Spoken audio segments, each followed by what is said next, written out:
కూటమి ప్రభుత్వం కీలక నిర్ణయం తీసుకుంది. శ్రీశైలంలో చెంచు గిరిజనులకు ఉచితంగా స్పర్శ దర్శనం కల్పించింది. చెంచు గిరిజనులకు ప్రతి నెలలో ఒక రోజున ఉచిత స్పర్శ దర్శనం కల్పించాలని దేవస్థానం బోర్డు సమావేశంలో ఆలయ చైర్మన్ పోతుగుంట రమేష్ నాయుడు, ఈవో శ్రీనివాసరావు సభ్యులు ఆమోదించారు. దీంతో చెంచు గిరిజనుల ఆనందానికి అవధులు లేకుండా పోయాయి.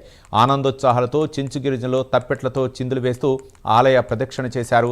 ఉత్సాహంగా శ్రీ మల్లికార్జున స్వామివారిని తమ చేతులతో తాగుతూ లింగంపై నీళ్లు పోసి ప్రత్యేక పూజలు చేశారు. శ్రీశైలం చరిత్రలో మొదటిసారిగా స్వామివారి స్పర్శ దర్శనం కల్పించడంతో గిరిజనుల ఆనందం వారి కళ్ళలో చూశామని చైర్మన్ రమేష్ నాయుడు తెలిపారు.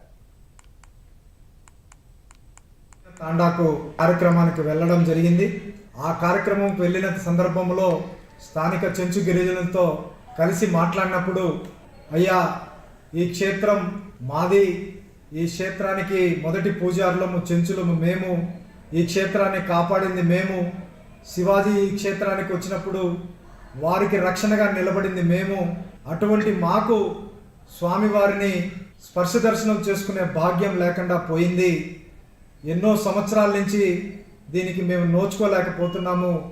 ఎందుకంటే ఆలయ పెరిగి పెద్దదైంది, రూల్స్ పెరిగాయి, మాకున్న ఫెసిలిటీస్తో పరిస్థితుల్లో మేము వెళ్ళలేకున్నామని స్థానికంగా ఉన్న చెంచులు బాధపడి చెప్పిన వెంటనే నేను చైర్మన్గా మా బోర్డులో నిర్ణయించి స్థానిక చెంచు గిరిజనులకు అందరికీ ప్రతి నెల చివరి మంగళవారం ఉచిత స్పర్శ దర్శనం ఏర్పాటు చేయాలని తీర్మానించినాం.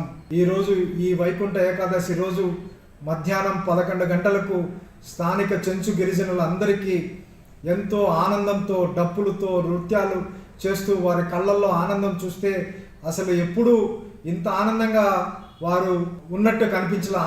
ఇది శ్రీశైలం చరిత్రలోనే ఒక పెద్ద అధ్యయనం. దేశంలో ఉన్న అన్ని ఆలయాలు కూడా దీని గురించి ఆలోచించాల్సిన పరిస్థితి ఉంది.